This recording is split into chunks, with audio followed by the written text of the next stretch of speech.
تجھے کس نے اپنے رب سے دھوکے میں مبتلا کر دیا کہ تو ہر چیز کو یاد رکھتا ہے اور اگر بھلا رکھا ہے تو اپنے اللہ کو بھلا رکھا ہے۔ دکان کھولنا یاد ہے، بچوں کی ضروریات یاد ہیں، کاروبار لین دین یاد ہے، ہر چیز میں مہارت ہے، ہر چیز میں سمجھ بوجھ ہے، ہر چیز میں اعلیٰ صفات اور صلاحیتوں کا مظاہرہ کرتا ہے، لیکن اللہ تعالیٰ سے اس طرح سے غافل ہے کہ جیسے جانتا ہی نہیں، پہچانتا ہی نہیں کہ میرا کوئی رب ہے، میرا کوئی خالق ہے، مالک ہے، میں نے اس کی بارگاہ میں پیش ہونا ہے۔ حدیث شریف میں آتا ہے، آپ صلی اللہ علیہ وسلم کا ارشاد ہے، فرمایا کہ اللہ پاک نے جب جنت کو پیدا کیا تو حضرت جبرائیل علیہ السلام کو بھیجا، فرمایا کہ جائیں اور جا کر کے جنت اور اس کی نعمتوں کا مشاہدہ کریں۔ حضرت جبرائیل علیہ السلام جب گئے، تشریف لے کر دیکھا تو آ کر کے فرمانے لگے کہ اے اللہ، آپ نے ایسی نعمتیں، ایسی آسائشیں اور ایسی راحتیں تیار کر رکھی ہیں کہ جس انسان کو ان کے بارے میں پتہ چلے گا وہ اس کو حاصل کیے بغیر رہ ہی نہیں سکے گا، وہ ضرور انہیں حاصل کرنے کی کوشش کرے گا۔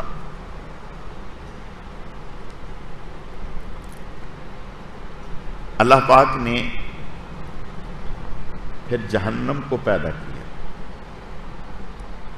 اور حضرت جبرائیل علیہ السلام سے فرمایا کہ اب جہنم کو دیکھ کر آئیں۔ حضرت جبرائیل علیہ السلام نے جب جہنم کو، وہاں کی سختیوں کو، وہاں کے عذاب کو دیکھا تو آ کر کے فرمانے لگے کہ اے اللہ،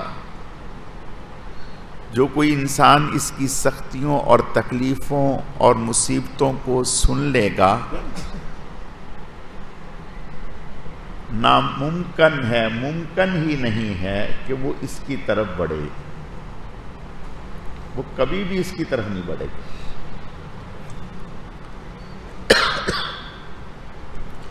اللہ پاک نے جہنم کے ارد گرد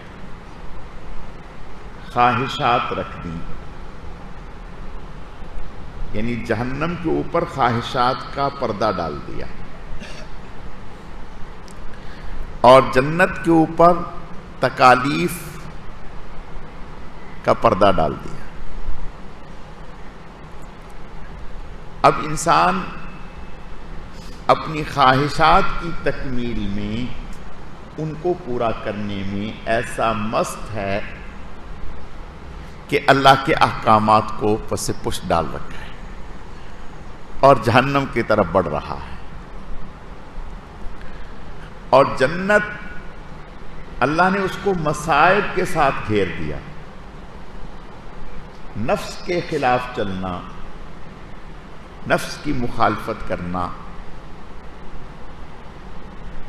طبیعت کے خلاف کرنا،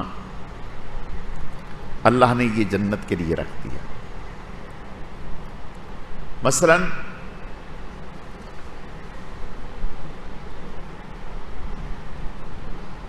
نماز کے لیے آنا ہے، تہجد کے لیے اٹھنا ہے، تلاوت اہتمام سے کرنی ہے، ذکر اہتمام سے کرنا ہے، اس کے لیے نفس جو ہے وہ جلدی سے تیار نہیں ہوتا،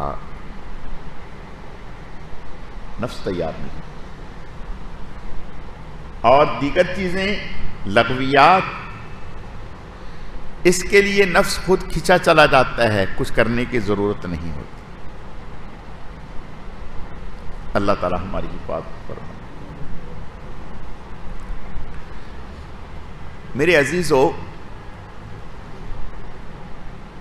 آپ صلی اللہ علیہ وسلم نے ایک صحابی حضور سے فرمانے لگے، یا رسول اللہ صلی اللہ علیہ وسلم، بہترین عمل کون سا ہے؟ بہترین عمل کون سا ہے؟ فرمایا کم ہو ہمیشہ ہو،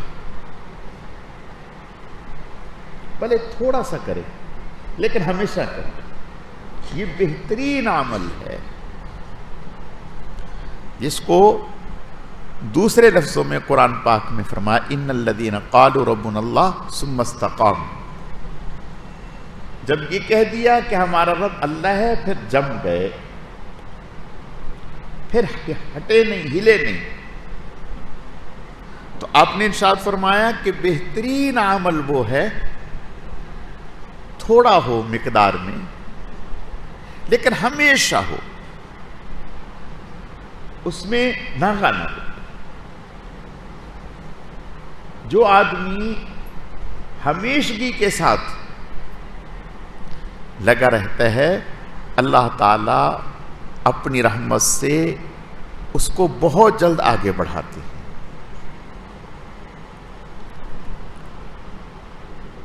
علماء نے لکھا کہ جو آدمی کنواں کھودتا ہے، بھلے روزانہ تھوڑا ہی کھودے، ایک نہ ایک دن پانی نکل ہی آئے گا۔ جو آدمی کنواں کھودتا ہے بھلے تھوڑا ہی کھودے لیکن مستقل کھودتا رہے گا تو ایک نہ ایک دن پانی نکل ہی آئے گا۔ بالکل اسی طرح سے جو انسان اعمال میں لگے اور پختگی کے ساتھ لگے، ایک نہ ایک دن اللہ تعالیٰ اس کو منزل تک پہنچا ہی دیں گے۔ حدیث شریف میں آتا ہے کہ آپ صلی اللہ علیہ وسلم معمولات بہت پختگی سے ادا فرماتے تھے، سنت کی قضا نہیں ہوتی،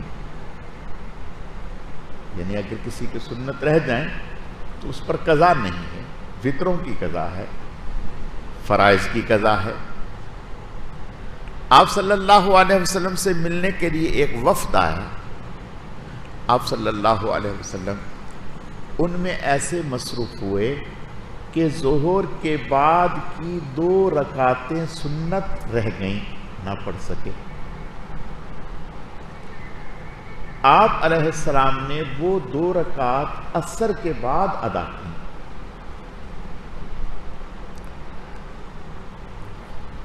حضرت ام سلمہ رضی اللہ تعالیٰ عنہ حضور صلی اللہ علیہ وسلم کی زوجہ محترمہ فرمانے لگی، یا رسول اللہ صلی اللہ علیہ وسلم، آپ نے ہمیں تو عصر کے بعد نماز پڑھنے سے منع فرمایا ہے اور ہم دیکھ رہے ہیں کہ آپ 2 رکعت پڑھ رہے ہیں۔ آپ نے ارشاد فرمایا کہ میں یہ 2 رکعت ظہر کے بعد پڑھتا ہوں، لیکن آج کچھ مہمان آ گئے، ان کے ساتھ بات میں ایسی مصروفیت ہوئی کہ مجھے موقع نہ مل سکا، لیکن چھوڑا نہیں، اب میں ان کو پڑھ رہا ہوں، اب ان کو پڑھ رہا ہوں۔ اور پھر آپ صلی اللہ علیہ وسلم نے ایک دن تو اس لیے پڑھ لی کہ ظہر میں نہ پڑھ سکے، پھر آپ نے ارشاد فرمایا کہ اب میں نے عصر کے بعد چونکہ 2 پڑھ لی، اب مجھے اچھا نہیں لگتا میں انہیں چھوڑ دوں، تو عصر کے بعد بھی آپ پڑھ لیتے تھے 2 رکعت۔ میں عرض یہ کرنا چاہتا ہوں کہ اگرچہ سنت اور نوافل کی قضا نہیں ہے، لیکن جب کوئی آدمی کسی عمل کو کرتا ہے پختگی سے کرتا ہے، پابندی سے کرتا ہے، اگر رہ جائیں تو چھوڑے نہیں، پھر بھی کر لے، دوسرے وقت میں کر لے، اس سے اس کی اللہ تعالیٰ خیر و برکتیں نصیب فرمائیں گے۔ حدیث میں آتا ہے، آپ صلی اللہ علیہ وسلم کا ارشاد ہے، فرمایا ایک آدمی تہجد کی نماز پڑھتا ہے، کسی دن آنکھ نہیں کھلی، نہیں اٹھ سکا، آپ نے ارشاد فرمایا اب اگر وہ اشراق کے بعد تہجد کے نوافل پڑھ لیتا ہے، اللہ اس کو وہی اجر و ثواب عطا فرمائیں گے جو صبح تہجد میں تہجد پڑھنے کا اجر و ثواب عطا کیا تھا۔ تو پتہ چلا کہ اعمال میں پختگی یہ اللہ تعالیٰ کی بہت بڑی نعمت ہے۔ شیطان ہمارا دشمن ہے، اول تو وہ ہمیں اعمال کی طرف لگنے نہیں دیتا، اگر لگ جائیں تو چند دن تو بڑے جوش اور جذبے سے کرتے ہیں اور پھر چند دن کے بعد ڈھیلے پڑ جاتے ہیں۔ نہیں میرے عزیزو، طبیعت چاہے نہ چاہے، حضرت حاجی امداد اللہ مہاجر مکی رحمت اللہ علیہ یا حضرت مولانا رشید احمد گنگوہی رحمت اللہ علیہ سے کسی نے کہا، حضرت میں ذکر تو کرتا ہوں لیکن مجھے مزہ نہیں آتا، دل نہیں لگتا، ذکر کرتا ہوں لیکن دل نہیں لگتا، اور میں چاہتا ہوں کہ میرا دل لگ جائے۔ حضرت نے فرمایا تیرے ذکر کے قبول ہونے میں کوئی شک نہیں ہے، اگر تیرا دل لگتا تو عین ممکن ہے تو دل کے لگنے کی لذت میں ذکر کرنے لگ جاتا، اب تیرا دل نہیں لگ رہا اور تو ذکر کر رہا ہے، تو اس کا مطلب یہ ہے تو ذکر جو ہے اپنے دل کے لیے نہیں کر رہا بلکہ اللہ کے لیے کر رہا، اللہ کے لیے کر رہا۔ فرمایا کہ جس کا ذکر میں کبھی دل نہ لگے اس کے ولی ہونے کی گواہی میں دیتا ہوں کہ اس سے بڑا اللہ کا ولی کوئی نہیں، اس لیے کہ انسان کی فطرت ہے نیکی کا کام ہو یا دنیا کا کام ہو، کوئی نہ کوئی غرض تو ہوتی ہے۔ نیکی کے کام میں بھی اگر آپ نے دیکھا ہوگا، جس دن دعا میں ذرا مزہ آ جائے، رونا آ جائے تو دعا لمبی ہو جاتی ہے، اس دن دعا ہم لمبی کر لیتے ہیں، کیوں؟ آج مزہ آ رہا ہے دعا، آج طبیعت چل رہی ہے دعا میں، اور جس دن دل نہ لگ رہا ہو تو بس اس دن دو چار لفظ پڑے اور یوں ہاتھ پھیرا اور چل گئی، تو پتہ چلا کہ اس نے دعا لمبی کی کہ مزہ آ رہا ہے، دل لگ رہا ہے۔ تو کہیں ایسا تو نہیں کہ یہ دعا لمبی جو کر رہا ہے یہ دل لگنے کے لیے کر رہا ہے، اگر دعا اللہ کے لیے کر رہا ہوتا، جس دن دل نہ لگتا اس دن بھی لمبی کرتا، اس دن بھی دعا کو طویل کرتا۔ تو میرے عزیزو، ذکر میں، تلاوت میں، دعا میں، نوافل میں دل نہ بھی لگے پھر بھی کرنا ہے۔ کبھی کبھی ہمارا نفس ہمارا دشمن ہے، مثال کے طور پر ہم 12 رکعت اوابین پڑھتے ہیں، مغرب کے بعد یا 10 رکعت پڑھتے ہیں، تو نفس نے کہا کہ آج تو 6 ہی پڑھ لیتے ہیں، آج تو 6 ہی پڑھ لیتے ہیں، 4 چھٹی کر دیتے ہیں۔ تو ایسے میں حضرت ڈاکٹر عبدالحی صاحب رحمۃ اللہ علیہ، حضرت حکیم الامت کے خلیفہ تھے، حضرت فرماتے تھے کہ میں نفس کو بہلا پھسلا کے کام لیتا ہوں، اس سے جیسے چھوٹے بچے سے بہلا کر ہم کام لیتے ہیں نا، تو فرمایا اسی طرح میں نفس کو بہلا کر اس سے کام لیتا ہوں، یہ کبھی کبھی بگڑتا ہے، کام نہیں دیتا، پھر اس کے اوپر ہاتھ پھیرنا پڑتا ہے. تو اسی طرح اگر 10 رکعت ہیں جو اوابین ہم پڑھتے ہیں اور کسی دن ہمارا نفس کہے نہیں آج تو بہت تھکا ہوا ہے، آج 6 پڑھ لیتے، ہمیشہ ہی تو 10 پڑھتے ہیں، تو اس دن آپ اس سے یوں کہہ دیں کہ چلو آج اتنی رعایت دے دیتے ہیں کہ 6 تو آپ کھڑے ہو کے پڑھ لیں اور باقی 4 جو ہیں وہ بیٹھ کے پڑھ لیں، بیٹھ کے پڑھ، تاکہ ناغا نہ ہو. لیکن عادت بھی نہ بنے بیٹھ کے پڑھنے کی، ورنہ یہ کوشش کرے گا سنتیں بھی بیٹھ کے پڑھا دیں. حضرت ڈاکٹر عبدالحی صاحب رحمۃ اللہ علیہ حضرت فرماتے کہ کبھی کبھی ایسا ہوتا کہ رات کو جب تہجد کے لیے اٹھتے، جس دن ذرا تھوڑی بہت طبیعت خراب ہو تو نفس کہتا کہ نہیں آج تو رہنے دے، آج تو بیمار ہے، آج نہ اٹھ. تو میں کہتا کہ چلو ٹھیک ہے، ایسا کرتے ہیں کہ اٹھ کے تو بیٹھ جائیں. تو فرماتے ہیں کہ میں اٹھ کے بیٹھ جاتا اور منہ پر ہاتھ پھیر لیتا اور اس سے سستی تھوڑی دور ہو جاتی.